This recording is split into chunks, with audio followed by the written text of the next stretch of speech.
তো ঘরোয়া কিছু উপকরণ দিয়ে আমি সেকেন্ড টাইম কেক তৈরি করলাম। তো অল্প খরচে অনেকটা বড় কেক তৈরি করলাম। তো কিভাবে করলাম পুরো ভিডিওটা তোমরা দেখো। আমি কড়াই করেছি গ্যাসের উনুনে।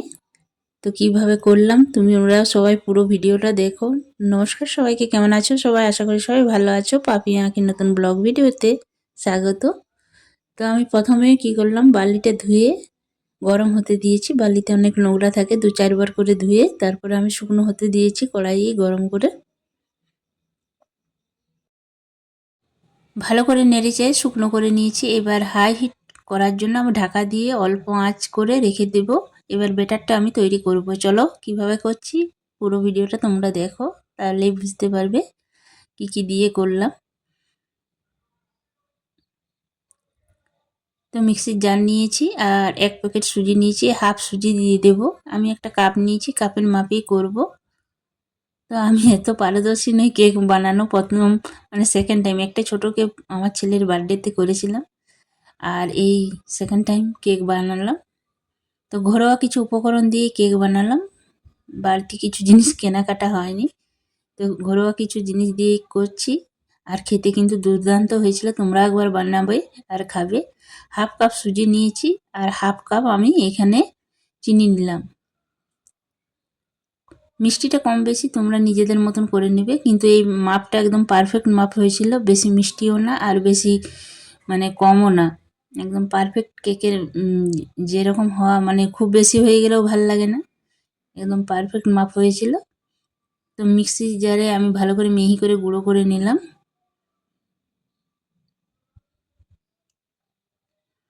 তো চিনি আর সুজিটা মিহি করে গুঁড়ো করে নিয়েছি। এবার আমি চালনি ছেঁকে চেলে নিচ্ছি। তো সুজির দানাগুলো মোটা, তার জন্য একটু চেপে চেপে আমাকে চালতে হচ্ছে। তো আর একবার মিক্সি জারে গুঁড়ো করে আমি চেলে নেব।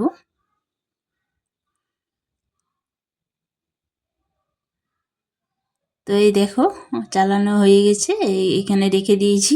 এই দেখো কিছুটা বেঁচেছে, এইটুকু মোটা দানাটা সুজির। তো এবার আমি বাকি উপকরণগুলো দিয়ে দেব।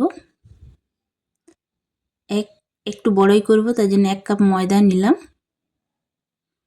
ময়দাটাও চেলে নিচ্ছি ভালো করে। তারপর 1 প্যাকেট আমুল দুধ নিলাম।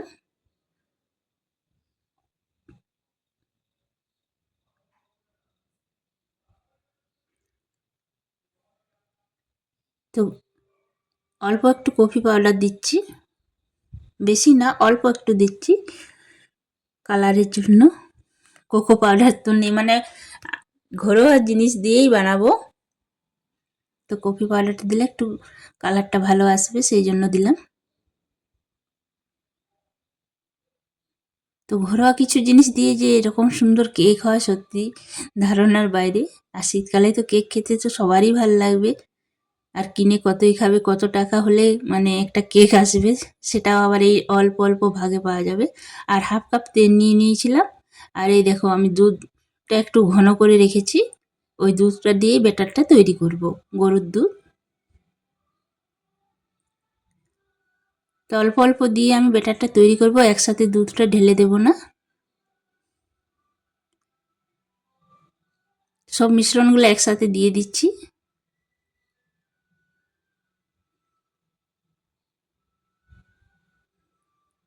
সব উপকরণগুলো ভালো করে আমি মিক্স করে নিচ্ছি।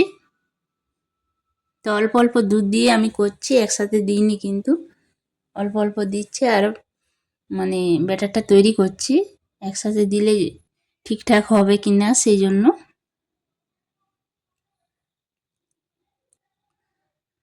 তো ভালো করে ফেটিয়ে নিচ্ছি। এই দেখো এক সাইডে করেই কেক বানালে একদিকে করেই ঘোরাতে হবে, তাহলে কেকটা ফাঁপালো হবে। দুদিকে দিলে সেইভাবে ফাঁপবে না। আরও অল্প একটু দুধ দিয়ে দিলাম, বেশ আর লাগবে না। এবার আমি একটু বেকিং পাউডার দিয়ে দিচ্ছি। একটু বেশি বানাচ্ছি তাই একটু অল্প বেশি লাগছে, তোমরা যে যেমন পারবে পরিমাণ মতো কম বেশি করে নেবে। তারপর দিয়ে দিচ্ছি খাবার সোডা অল্প। এইসব জিনিস এখন মোটামুটি সবার বাড়িতেই থাকে, বেকিং পাউডার, খাবার সোডা, কারণ পকোড়ি, তেলে ভাজা ইত্যাদির ক্ষেত্রে তো লাগেই। তো ব্যাটারটা আমি ভালো করে ফেটিয়ে নিচ্ছি, এই দেখো। তো আমি এইভাবে রেখেছি। তারপর আমি ছেলেকে বললাম একটা কাগজ দে, তো বড় ছেলে এই দেখো এইভাবে কেটে এনেছে। তো আমি ওইটাই তেল মাখিয়ে দিলাম বাটিতে, তারপরে ওই তেলের হাতটায় হাত বুলিয়ে দিলাম কাগজের উপরে। তো ভালো করে হাত বুলিয়ে দিলাম যাতে না লেগে যায় কেকটা চারদিকে। কিন্তু আমার জায়গাটা ছোট হয়ে গেছিলো, ব্যাটারটা বেশি হয়ে গেছিলো। তোমরা একটু বেশি করলে একটু বড় জায়গাতে করবে। আমার ব্যাটারটা মানে বাটিটা ছোট হয়ে গেছিলো।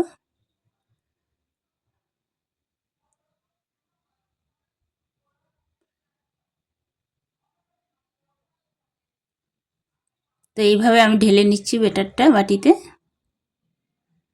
তো পুরো ঢালা হয়ে গেছে, এই দেখো ভর্তি হয়ে গেছিলো, একটু ফাঁক ছিল।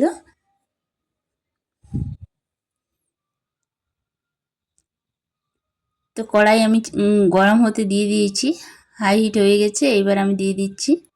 প্রচুর গরম না হলে কিন্তু দেয়া যাবে না, মানে কেকটা ভালো হবে না। এবার 10 মিনিট আমি হাই হিটে রেখে দেব।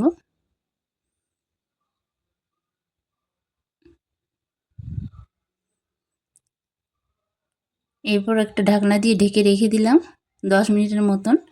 তারপরে 15-20 মিনিট পর আমি ঢাকনাটা কম আঁচ করে দিয়েছিলাম 10 মিনিট পরে।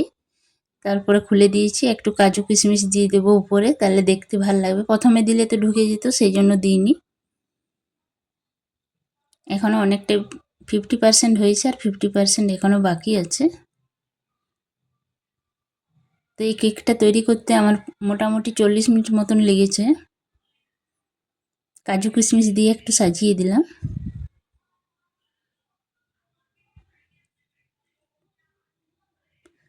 তারপর আমি আবার আঁচটা একটু বেশি করে 5 মিনিটের মতন আবার কম করে রেখে দিলাম কিছুক্ষণের জন্য। এই দেখো কি সুন্দর হয়ে গেছে, এবার পারফেক্ট হয়ে গেছে। আমি খুন্তির সাহায্যে দেখিয়ে দিচ্ছি, আর কিন্তু লেগে যাচ্ছে না। কেকটা একটা মানে কিভাবে হয়েছে না না তাই জন্য খুন্তিতে দিয়ে দেখছি আমি। এই দেখো, তখন লেগে যাচ্ছিল, এখন কিন্তু আর একদম লেগে যায়নি। তাহলেই জানবে হয়ে গেছে। এই দেখো কত সহজে কত তাড়াতাড়িভাবে এই কেকটা বানানো যায় ঘরের কিছু উপকরণ দিয়ে। 500-600 টাকা দিয়ে কেক না কিনে এনে খেতে মন গেলে এরকম 100 টাকা খরচ করলে কি সুন্দর কেক বানানো যাবে ঘরেই।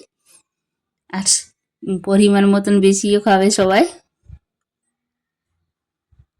তো এইভাবে একবার বাড়িতে অবশ্যই বানাবে, আর খেয়ে বলবে কি কেমন হয়েছিল।